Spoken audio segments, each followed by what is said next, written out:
listening to Inclusive AF with Jackye Clayton and Katee Van Horn. Hello, hello. This is Katee Van Horn. And this is Jackye Clayton. And I just was about to click leave meeting. That was gonna be helpful. Don't do that. Don't do that today. Maybe tomorrow. I think on it. 11 meetings today, Jackye. How many meetings do you have today? I have had 6 meetings today. 6 so far. Okay, good. Yeah, I have 2 more after this. So, it's good stuff. So this is the Inclusive AF podcast, and Jackye and I have a lot going on, but we love you and want to be here. Jackye, your glasses, I don't know if they look crooked. They're probably crooked. They might be crooked. My headphones are making them crooked. You're crooked. I'll just tilt my head. Jackye will be tilting her head for the remainder of the episode. I think it is your headphones. Yeah, every time I stick it behind my headphone, it pops up. And I just have to tell you that normally I wouldn't call that out while we're recording. I would have done it ahead of time, but I just noticed A, but then B, since you're such a fashionista now, all fancy with your cool hair.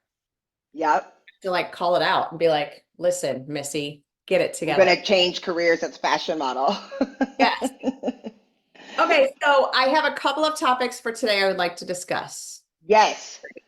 Number 1, it is February 1st. We are recording this on February 1st. You all won't hear it until the 7th, I think. So, but would love to know, Jackye, what are you looking for from organizations this Black History Month?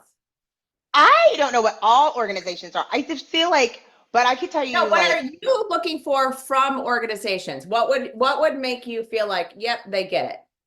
I don't know if there's anything they would make me feel yep, you get it. But yeah. I do think it is important just recognizing success. I feel like it's really important of understanding how people have contributed, because a lot of times these things, used to love Tom Joyner's little known Black history fact. Yes. That I used to do every day.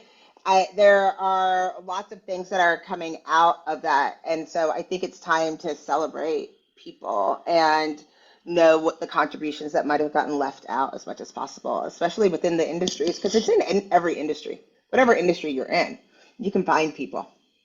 It is fascinating to see the contributions. And I think we've seen some things in Hollywood in recent years to show off or showcase some of those folks that have been lost through history, but there are so many, and to your point, there are so many cool inventions and different things. You're like, wait, what? How? That's awesome. But I also, for me, I think it's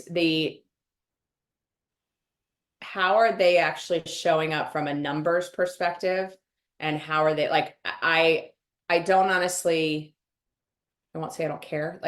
I don't want so much here, let's put some Black people on a wall and tell us, there's MLK, there's, whoever that most folks know. I like that what you're saying of the more unknown, right. But I'm also more of no, what are you actually doing to work on promoting folks that are in less impactful roles or lower level roles? What are you doing to help them and kick off a mentorship program or a sponsor program, something along those lines? I want some action, not just some talk.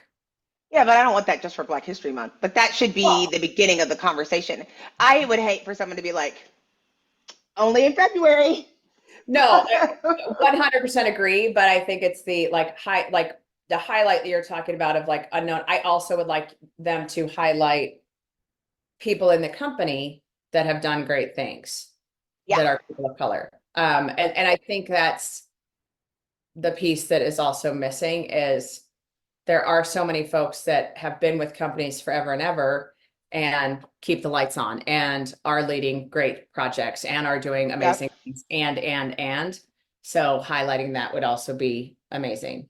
I think that would be cool. It's oh, this person had the influence on this, or this was the person who owns the patent on this, or, Right. making those things because it, like, I mean, tomorrow, today is history. Tomorrow.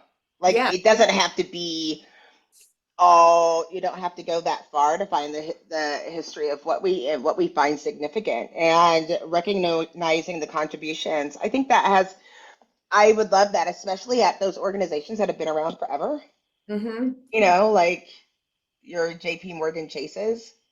Yeah. Well, I'm thinking about even just a few of my clients that I know, like that have manufacturing plants in the South and have a high population of Black people working for them.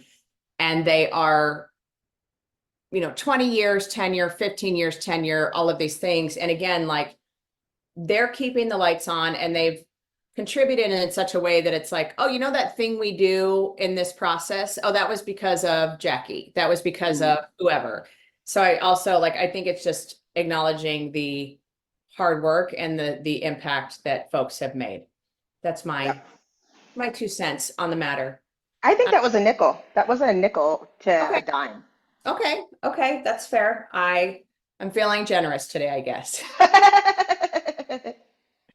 What else? What else, Jackye, from a Black History Month? Because we're not going to dwell on this too much because I know we've talked about this before. And it's just do stuff, people. I think it's taking these things like as you're looking at these celebrations, making sure that you're look at all of the multi-dimensionals of like people of how people show up. It's like more than your blackness. And so I think people get caught up like, what am I supposed to do? But there are still lots of other, when you look at the intersectionality of people, like it is recognizing within various spaces as people are doing their research of making them known. I don't want to like it's kind of like when we talk about pride, that's where I get caught up, where it's like, I want to make sure that people know that it exists and giving people resources and telling people where to go. And also inviting people to share the things that they've looked and learned and encouraging people to do that work and allowing people to share things that they saw a movie or read an article or went to a museum. It's important to share that information too and do it on a regular basis. It could be as easy as your own departments or as you go, you know, company wide meetings. Um, and I think that so many people are like, what are we supposed to do? What are we supposed to do? But there's something going on every month. And the point of these things are to bring awareness. And so make sure that as you're doing this, that you don't lose track. This is not about coming up with a new logo or saying, yay, Black people, Agreed. you know? Yeah, yeah. Um, okay. Next topic I would like to discuss at this juncture. We are Yeah. at the time of year that folks are planning their annual performance reviews. And obviously, I know Textio has a dog in this fight, if you will. And so I will, we can call that out that obviously you might have some bias in how to focus Yeah. on bias in annual performance reviews. They're technically a sponsor under duress, right? There It's you like go. There you go. Yes, there you go. So I think it's good, like just to remind folks. So, when you are doing performance reviews and you are training your leaders, even training your employees on how they put together their reviews, I can tell you I've had more than one manager on many different occasions say to me things like, "Oh, I just copied and pasted what I wrote Oh in gosh. each review," which is not great. But being aware of the language that you're using and how you're describing different people on the team, and are you using the same lens for folks? And I don't mean the same lens as in deliverables, because you might have folks at different levels doing different work, focused on different things, but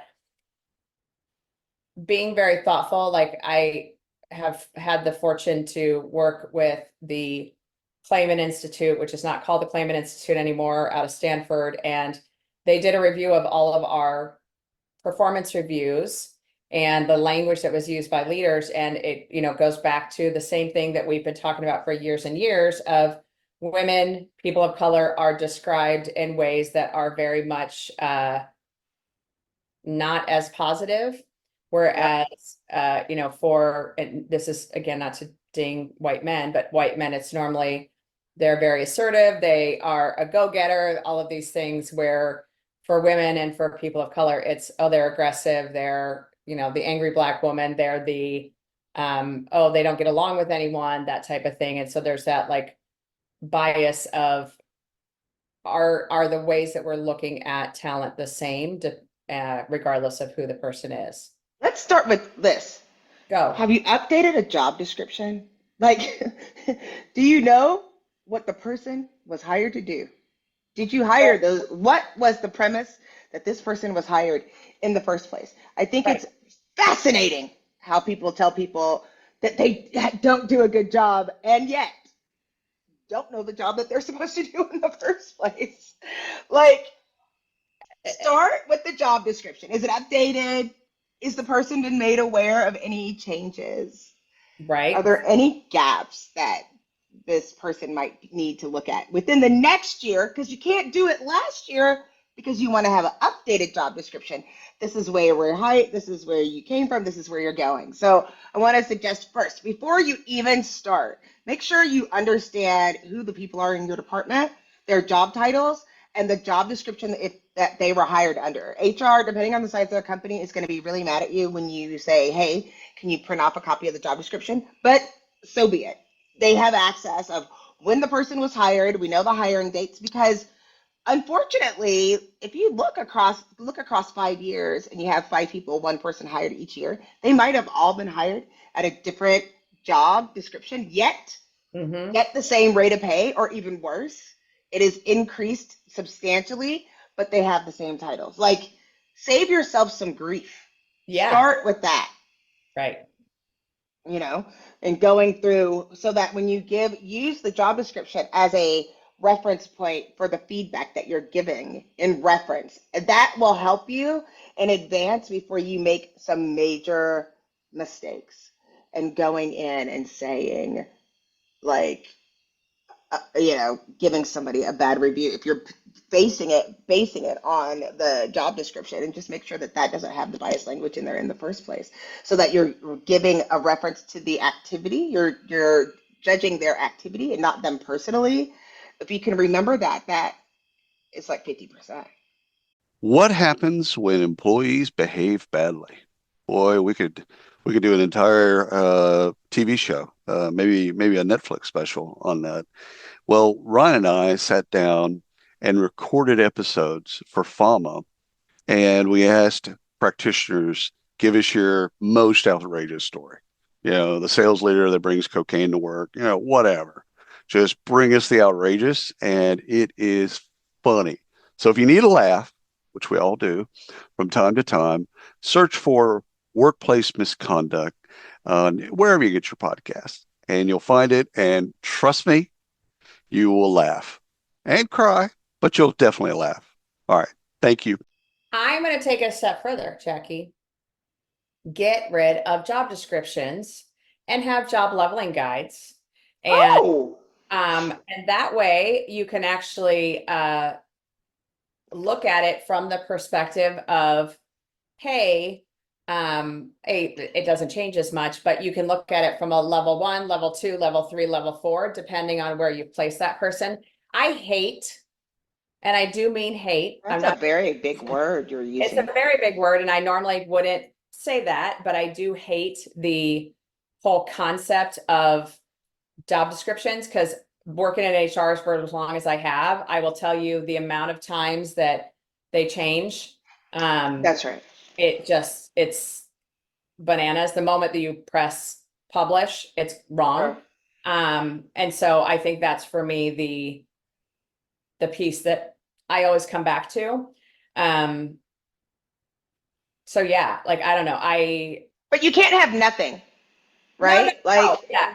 1 make million. sure like these Yes. things. And the thing is that once you have it, like set the standard. This is not for hiring managers. This information is going back to HR first, because Yeah. you have to have one or the other. Whatever system you have, as long as it's been implemented as a policy, don't leave hiring managers to their own devices. It's a little thing I like to call save people from themselves, Yeah. because nobody's doing these performance reviews when they're writing them.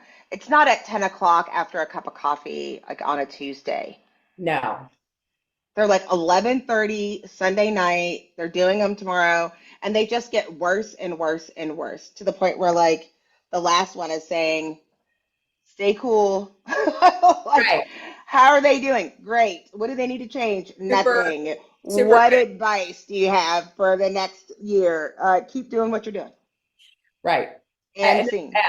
we've again, I know you know this, we've all seen those exact reviews when it is like, come on, like you can do better. But I also think it is hard to remember, and and so it's just good to have these reminders every single year when you're training your leaders on how to do their reviews. Having that piece in place where you look at how can bias come into play? What are the types of bias that might come into play as they're evaluating folks? Because it's also the other piece to this can't be comparing Jackye to Katee if just because they have the same job. You should be using the job description or leveling guide or whatever, not how does Jackye compare to Katee? Because that's Yeah, also, that's not fair. The no. bias that people don't recognize that go in, and you see this all the time, where it's like, oh, this person works so much or so hard. Yep. The bias where it comes in, and I think this is important for people to know, is that like me, like, oh, always willing to give up, always ready to travel, jumps into all these things. I don't have young children, right? I don't have any reason, I don't have anything pressing at this point where I can't go do what I need to do. And so when you do that, that means you're almost penalizing people who do have children. That's where the bias comes in. And then when you reward that, regardless of what your policy is, that's where the belonging piece goes into play, where people don't feel like they belong or they're not being included. And I don't know, we should talk more about how bias does show up in performance reviews, because I think people don't recognize, oh, I'm not supposed to reward people for doing a hard job. Yeah. No, that's not exactly what I'm saying. I'm Right. saying compare them to the job description and do yourself a favor. Don't allow people to like overwork themselves and throw themselves into a tizzy, in the understanding that we are basing it based on how hard or how much someone works. Absolutely. Absolutely. Yeah. I think that is another piece to this that's like how do we look at rewards? How do we look at the way people um perform in these different positions, but also how are we looking at apples to apples? And by that I mean truly looking at it compared to what their job is. So Yeah. um yeah. What else on like when we think about the performance review, what are other good reminders that you can think of? I think the personality feedback. And so the way that that shows up is, you might say, oh, you don't contribute enough. And you're talking about the way that somebody, maybe they don't want to talk as Right, much because right. somebody is introverted, or they might culturally feel like they're not in a place, or they have not had a history of showing up.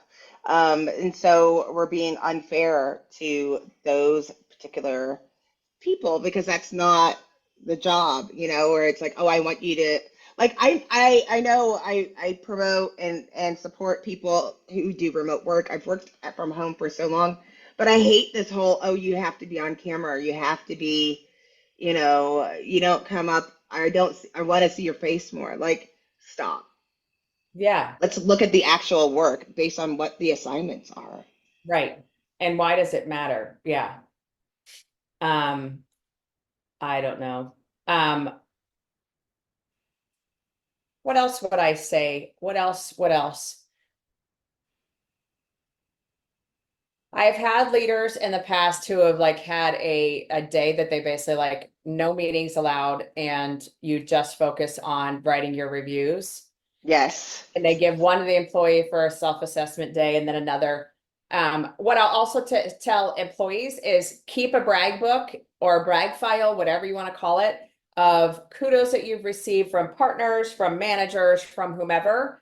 And also any projects like throughout the year, keep that kind of list together of what you've worked on and what you've accomplished so that you remember when you do sit down to write your review in January, what did I do last February? What did I do Right. last March? Because I don't know about you, but I can't remember what I had for dinner last night. So I'm not sure I could remember what did I work on in January that's great today. Yes, absolutely. That is absolutely a good thing to do, and make sure that you have that for yourself or keep those things for your employees because they might have those Slack messages and keep a file for all the people that report to you. If you're in management, keep one for yourself. It's also Yeah. good to read when you're having a bad day. It's just nice to go over One, there. yes, 1,000,000%. I agree with you wholeheartedly, is that on those days when you're like, I just can't do this anymore, having those is a very nice thing to have. Yes. Um, it's good. Okay. What I'm gonna jump on you. You have to pay. You're not here. I'm trying to think of how I want to approach this next topic. So, what are the hot topics? What are the things that are on your mind right now today around DEI?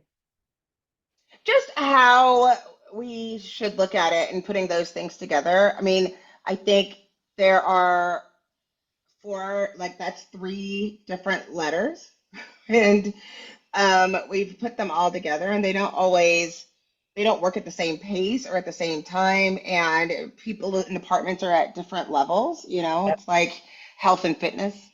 It's Yeah. like those are two different things that we slap together and expect them to always go in there. And you're like, oh, I thought you were health and fitness, but you're eating pizza. And you're like, oh yeah, well, I'm running today or something. Like you can't just lump everything all together. So that is what's on my mind is how do we show up and make people feel clear about what the work is. I mean, it's almost like DEI could just be employee experience. 100%. That's why I think both you and I go from that inclusion first approach, where it is like, what is the experience someone has when they are sourced as an applicant for a job? What's their experience when they come in for the interview process? What's their experience when they're onboarded? What's their experience with development, with all these things? And I think if you always are looking at that from an inclusion first lens, Yeah, I mean, my whole thing and what I have been known to say is that if you aren't, if you're using systems that were not intentional that everyone feel included, then someone is being excluded. yeah, And you can say who. It's like, I don't know. Because we have to look at where these policies came from and take it from very beginning to end. And so you have to audit all of these different spaces to know where you need to be. And the diversity part's the easy part. It is now that we have all of these different people and it's everybody who's in your space today. How are we making people feel like they can feel safe and get the work done that needs to be done? And so it's like, how are we including and how are people showing up? And so it just takes making sure like we're doing this with intention. And so these are the other people that this is how this benefits. I think about sidewalks. We've talked about it so many times about, first it came like, oh, we need people with wheelchairs so they can go take all these sidewalks. And then we see people with strollers, kids with bikes, people who are older, all of these different groups of people that are benefiting. The intention was maybe it came from one direction, but everyone can benefit from that. And so it's looking at it from multiple lenses is what the most important thing is, because the point is to not have anyone feel excluded. Yeah, and I think that's like it's an unintentional that, you know, that example, it's an unintentional positive situation, but it's looking at it from that angle and from the other angle of by doing this thing, whatever this thing is, what are you also taking away from another group or from another person or whatever? So it's also looking at inclusion from like those different, I'm going to say groups, which is not, but like, Personas? well, no. So it's funny that you're bringing that up because I was having a conversation about personas and, you know, marketing and sales always like to have those personas, as we know, Mhm. but a lot of times it does put a not so inclusive bent on products and you leave people by the sidelines that maybe you're not going to then sell to or not focus on and you lose money. Or they do that on purpose. Or they do Um, it. Yeah, because another there's that too. also possible. But Yeah. I do think like it's funny, a little fun fact. Back in the day, I used to sell Tupperware, and it was really funny how like we were practicing selling bowls. I'll never forget this example. And the like head like Miss Tupperware USA was like, all I remember, I fancy that I don't remember all of it. And then all of a sudden she goes like, "It's a Barbie pool," and I was like, "What?" Like everybody, they like the whole exercise was like, "How many ways can you sell this bowl?" And Right. people are like, "Oh, it's a salad bowl, it's a fruit bowl, it's a bowl for chili, it's a bowl for stew, it's a Jello mold." And then Yeah. finally it was like, "It's a Barbie pool," and you're like, "What are you talking about?" But you do have to look at like, okay, what do we need? What is the system that needs changing that seems like there's a little rigidity that somebody could be left out? Let's look at some of the possible changes and how is that going to impact various groups? I think a personal example that I like to use is within Textio of giving the interview questions in advance. So the thought process was so that people that are neurodiverse can show up better prepared, but it also helps introverts that be better prepared. It helps people when it's their first job. It levels the playing field so people can do Yeah. their research and show up as their best person. It gives people a chance to practice and it allows us to get more from them. We can dig in a little deeper because they've had a lot of, like there's all of these benefits. Yes. We're hiring faster. We can look more at the skills, do skills-based hiring, all of these things. And so I think it's important that everyone look at, like, again, the policy is we want to make this as inclusive as possible. Take it from beginning to end and look at the different places where you can make the experience more equitable among different groups. That is something that you have to do on a regular basis. And people feel better knowing that somebody is doing that work. Amen. And having someone focused on it, but also everyone should be thinking about it. But yeah, to your point, like I mean, you know this, like there's so many times when even the most kind of basic things. Hey, we're having a town hall. Okay, well, let's make sure it's not all men speaking. Hey, however we're showing up, like making sure that not everyone, like that there is diversity showing up in different places so people can see that diversity and know. And is anyone going to go, "Oh, you guys were very intentional with who presented because you wanted to make sure there was diversity"? They're going to go, "Oh, it's great that we got to see two or three or however many people that weren't the same people every single time." So I Right. think that's the piece for me that also like kind of comes to mind. So 1,000,000%. I think it's important to get different perspectives of knowing because you don't know who's going to align Right. or what's going to resonate. It is, it's just like in the ways and methods. The people will have different approaches. They'll have different types of slides, different, if they use them, different methods and different tone. And it's just important that in order to make sure that everyone has a part of it, you want to do it in multiple ways and multiple voices. That makes sense. Some of the stuff is it's just not that difficult, and people want to make it more difficult than it is.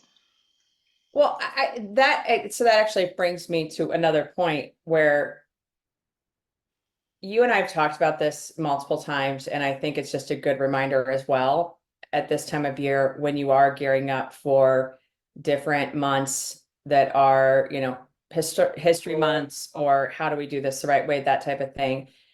there are so many things that you can do for free within your organization, but then there's other things that you should be spending money on. So having a speaker come in for a Black History Month, you should spend money on that. Having, taking the time to go, how are we showing up here is totally free. And it's just a matter of like, what are you actually, the choices that you're making, and how are you creating a space where people can feel included and feel a part of the company in a different way. I don't know about you, but I don't know very many people that are hopeful about the world of work. And I'd like to change that. My name's Marcus Mossberger, and I started the Hope at Work podcast, where you'll find two things. Number one, really interesting guests. And number two, innovative ideas about the future of work. Check it out. Yep. Yep. What else you got, Jackye? What's on your mind? I know I just have been driving the topics, but what else you got? No, I mean, that's really where I'm at. And how are we showing up and looking at how we can, where the work doesn't end, regardless of like how people look at DEI work. It's not like you're not going to have people from diverse backgrounds. Right. That's impossible. Right. You're not going to not have people that things are not fair or equitable. That's not possible. Right. And you're not going to need, you're never going to be in a place where you don't need to include everyone, or where people feel good about being included. So there has to be ways of getting the work done. And that's why I was like, we're looking at a full employee experience. That's the part that's really on my mind, about how people are doing that. And we have to see what is going to happen as a result of people going in with that. Like, we have different frames of reference, and no one's being clear of what that is, of the definition of what makes people feel like this is like, what are people afraid of when it comes to DEI? What exactly do you think is going to happen by having a fair, equitable job process? Help make it make sense for me. Yeah. I think that's a piece that I am baffled by right now, with so many of these things that we're hearing kind of with the politicians and whatnot, of like, oh, like Elon Musk, DEI must die. And you're like, then you don't know what it is. Like that, then you actually would fall into a category of folks that we would want to protect, or that we would want to provide a safe space for. The fact that you don't understand that is baffling to me. But the fact that he is wanting to kill off, and all of these people are wanting to kill off DEI, you're like, what? Your question is right. Like, what are you afraid of? What is going to happen that you are so concerned about? Because guess what? It's not. Yeah, I don't think it makes sense. It's like, I think it needs to be more specific Right. on what are you trying to say? What is it? What are you afraid of? Right. I don't Because know. I think that you have people that are banning, if you're banning programs, what program are you banning? Right. And again, and why? Right. What is the benefit? You're asking the wrong person. I don't know. Again, I don't know Like, I'm not what's sure. being banned. I really don't. I don't know. It's like, maybe we should ask people on what, like, have somebody come in and say what they're afraid of, because I don't know what the answer is. Right. They're afraid of a lot of things. Not as afraid as I am. Like, I can guarantee that you want to ban equity and inclusion, then, like, if you just hate Black people, just say it. Right. You know, Just say it. like, just say it. And we'll be okay with it. I mean, we won't be okay with it, but we will pretend to be okay with it and slowly but surely fix it. Yeah. And I think those are the things that we really have to look at of what people are trying to do. And I think that there's going to be a problem, and it's a lot. I know. So I can't really talk on it. It's just too sensitive to have a conversation. I mean, you're asking the wrong person. I should be asking you, what is it? No, I don't want to be Because it asked. gets back to, you have to. I don't want to answer any questions today. I have decided I'm vetoing questions for today. I need to, No, nope, you can't do it. It no. is important because Uh, I, yes. like it's one of those things where you have to be able to look into it Mhm. because you can ban a program to make yourself feel better. I'm going to be a black woman still after you do that. Right. No matter So what. what are my protections? None? Right. Is that what you're saying? Like I should not feel safe? No, I need you to feel safe. Well, I don't. And so there's nothing I can do about it. And that's how I have to show up in the world. And now you're going to say I'm an angry black woman. So it doesn't matter. So you can't win. So, it's like the edge of giving up. Don't be on the edge of giving up, Jackie. There's nothing, if there's nothing there, there's no point. But I don't like this, Jackie. I need some positivity to, You can have some. I can't. I still have to show up in the world. And it's just the reality of it. yeah. So it's like because we have to have the conversation. That's the conversation that has to be had of how do you show up? How are you saving your employees? Or are you just saying that you don't care? And you're going to follow everything else. Like I don't really cower to bullies, but other people will. Right. So it just goes back to the where, and this is what's happened historically over and over and over again. You might not know that if you're like an American in the United States, but there's like a history of it. That's the other reason that, you know, you should look at that while you're going through your Black history of understanding that what is happening right now. It's time for things like that to happen right now. As soon as they feel like the power is unshifted, like, oh, I might I'm a threat, so it's just better to affect Black and brown people instead. But I Mhm. have to live in that world. Right. So, you know, it's one of those things where I have to make a determination of where to go or where to feel safe and how to show up. You just need Because to no one's going to protect me. I will protect you always. Thanks, Katie. I always protect you. That's my job. Um, And I feed me because, yes, that's very true. I do like to do that as well. Yes. I think the other piece that I would say is we're at the point now where we can't like kind of to your point where we can no longer just say, oh, hey, we're going to do something about this, but then not really do anything about it. And that's the part that I think people are also missing is no, but what are you actually doing? right. I don't Well, know. nobody's going to do anything because they're too afraid. I'm not afraid. I know you're not, but it's like how there are enough people that are, and that's what's gonna, be important of figuring out how we do those things. Mhm. Yeah. Oh, And so I think those things are there, and so we really have to figure out what we can do for employee experiences because all of this is going to happen and come back. Um, and I think those things are going to be important. yeah.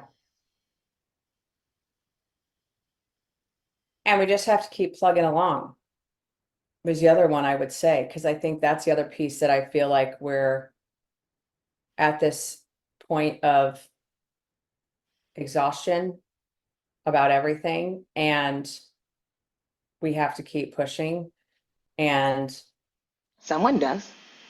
someone does, not you, someone does.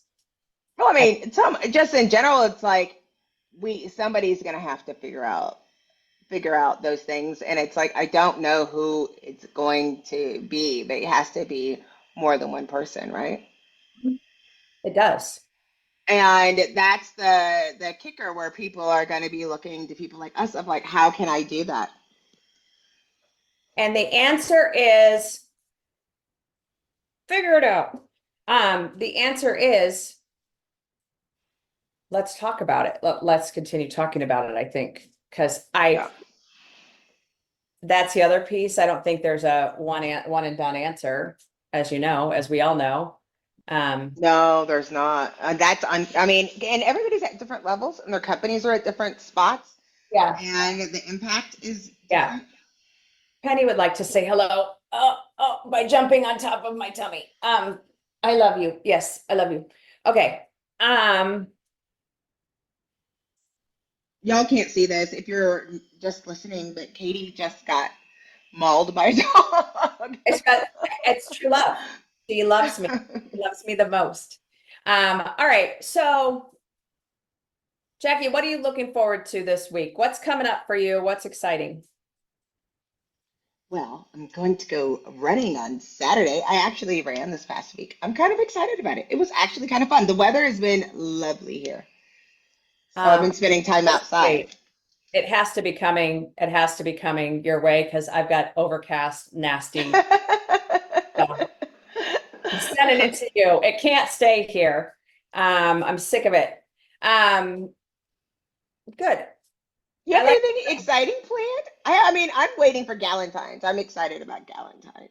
Do you want me to tell you what's exciting? So this weekend, I'm going to actually go to a play or actually a musical, Jagged Little Pill at Gamage. Oh, It's a musical based on Alanis Morissette. Alanis Morissette. And one of my girlfriends invited me, and then we're going to do a Galentine's book club for the book club that I'm in, and it's a book that I would highly recommend to anyone that is a book lover. It's the Seven Husbands of Evelyn Hugo. If you haven't read it, it's very interesting, and I won't say more than that because I don't want to ruin it for anyone that will go read that. And also, I have been able to work out again. So much like you, I won't be running because if I fall when I run right now, I'm not dealing with worse issues with my elbow. But I am back to at least riding a bike and that type, or a stationary bike at the gym, and walking the dogs. But I will be staying off the mountain for a while still until my elbow is completely healed. So. Yes. Well, at least we're both getting some of that activity. I'm sorry that it's overcast, but I know it'll change. Yeah, I'm sure it will be sunny within the next like hour or two because that's just how it works here in Arizona. But all right, my friend. We love you all that are listening. We miss you all if we haven't seen you in a while. And also, I would like to just extend, I know we have some friends recently who have unfortunately been impacted by reductions in force across multiple organizations. And I'll speak for myself, and I'm sure Jackye feels the same, though, that we're here if you need to talk, if you need to cry, if you need to laugh, we're here. And we'll send any leads your way that we hear about. So do reach out to us if you are looking for resources or if you're looking for a shoulder. We appreciate you. This is Katie Van Horn. And this is Jackye Clayton. Bye.